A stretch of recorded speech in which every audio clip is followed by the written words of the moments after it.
Estamos começando o programa Educação Agora, o programa que traz as novidades da educação brasileira para você, internauta. Hoje eu recebo em nosso estúdio a professora Diné Hipólito, que é mestre em Educação pela PUC São Paulo, Pontifícia Universidade Católica, especialista em avaliação no ensino superior pela UNB, que é a Faculdade de Educação da Universidade de Brasília, e professora dos cursos de Pedagogia e Formação de Professores da Universidade São Judas Tadeu. Seja bem-vinda, professora. Boa tarde, é um prazer estar aqui pela segunda vez, Maria, para podermos trocar algumas ideias sobre o tema em pauta, que é a avaliação. Que é a avaliação, certo. Professora, eu vou dar definição de avaliação e de prova para depois partir para as perguntas, certo? Avaliação, ato de avaliar, valor determinado pelos avaliadores, estimativa, apreciação e estima. Prova, aquilo que demonstra ou estabelece a verdade de um fato. Testemunha, demonstração, marca, indício, documento corporativo, pórfia, concurso, cada uma das partes que constituem um curso, exame, experiência, verificação de uma operação aritmética, pequena porção de comida ou bebida para experimentar o sabor ou o estado todo dela, certo? Professora, normalmente os alunos, quando escutam a palavra avaliação, a palavra prova, ele já fica no estado de nervo, com náuseas, com palpitação, nervoso, suor. Por que disso, professora? Por que essa sensação, essa impressão com essas duas palavras? Seguinte, prova para o aluno ainda hoje em dia causa realmente essa sensação de temor, de insegurança, de ansiedade.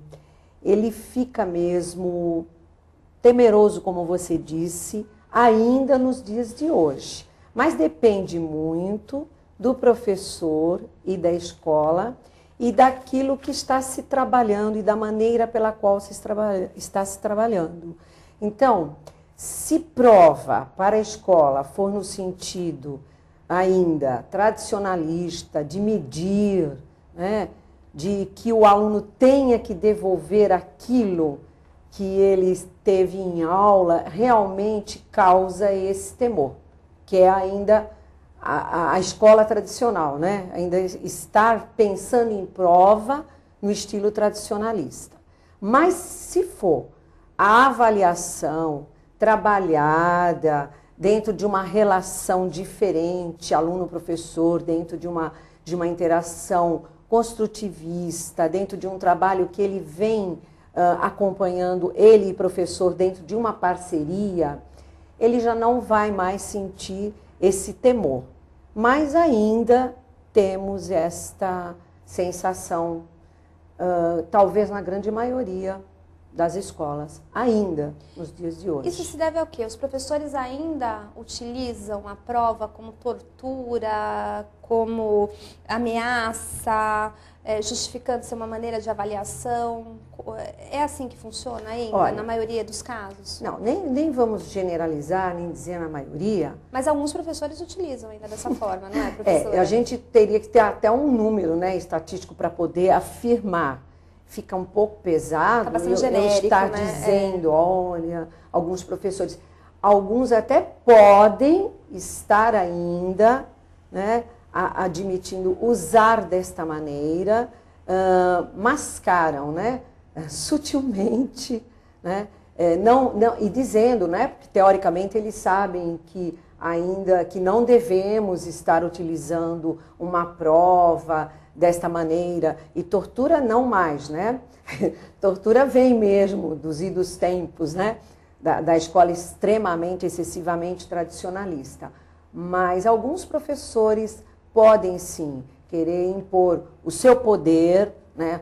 A sua autoridade desta forma que não é uma forma correta, porque esta forma é uma forma excludente, é uma forma classificatória, é uma forma que todos os professores já estão cansados de estudar e de ouvir que essa avaliação, essa prova unilateral não leva a resultado nenhum.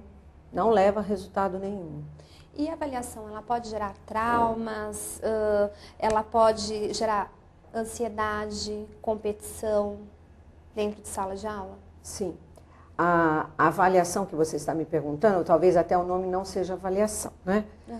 Você está me falando talvez até mesmo em prova, quando a gente fala prova para provar algo, ou seja, o tipo de avaliação é diferente de prova. Se essa prova nesse sentido de apenas verificar para classificar, de provar, ou seja, classificar, só medida, ela gera, assim, ainda um pouco desse espírito de competição, de ansiedade, que não é o ideal nos dias de hoje. E a maioria dos professores, ou seja, na maioria dos cursos de formação de professores e pedagogia, os alunos já estão sendo trabalhados dentro de uma nova mentalidade, até porque a nossa LDB 96, ela vem dizendo em se trabalhar uma avaliação, né, continuada, cumulativa, e que deve ser priorizado os aspectos qualitativos sobre os quantitativos. Os professores estão sendo trabalhados, sim, dentro dessa visão que a gente diz que é sócio-interacionista,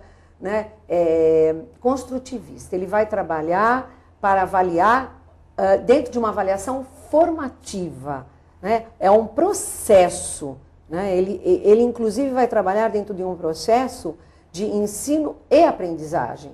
Ele não vai só se preocupar mais com aquela avaliação que você falou, tradicionalista, que é somente somativa para resultados. Quais são, assim, todos os tipos de avaliação que nós temos, professora? Olha, nós temos avaliação, nós temos assim, a diagnóstica, a formativa e a somativa.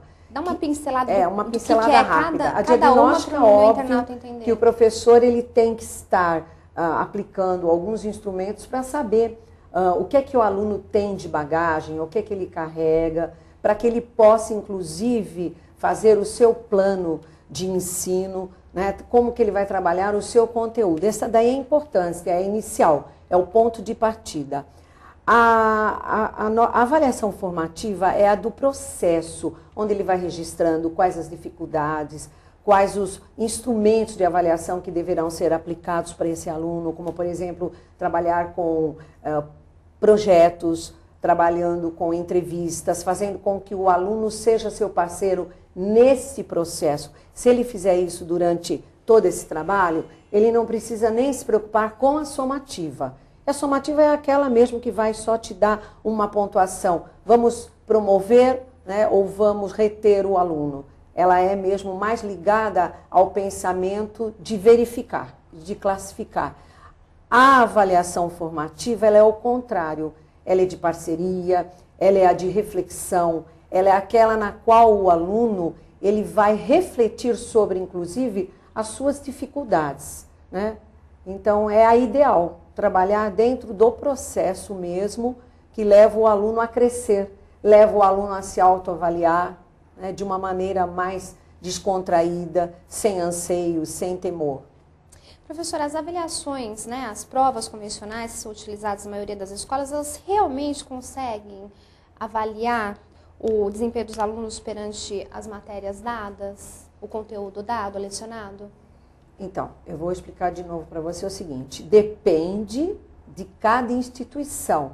Por exemplo, existem escolas ainda hoje... Isso eu estou te falando, vai, no ensino infantil, no ensino médio... Fundamental. Isso, fundamental. Tá. Eu vou te falar assim, sobre o ponto colégio de vista... Público, colégio escola particular, pública, escola particular, então. Existem vários tipos de escola. Existem as escolas confessionais, as escolas que são particulares, como só empresas... existe a escola pública estadual municipal. Veja bem, cada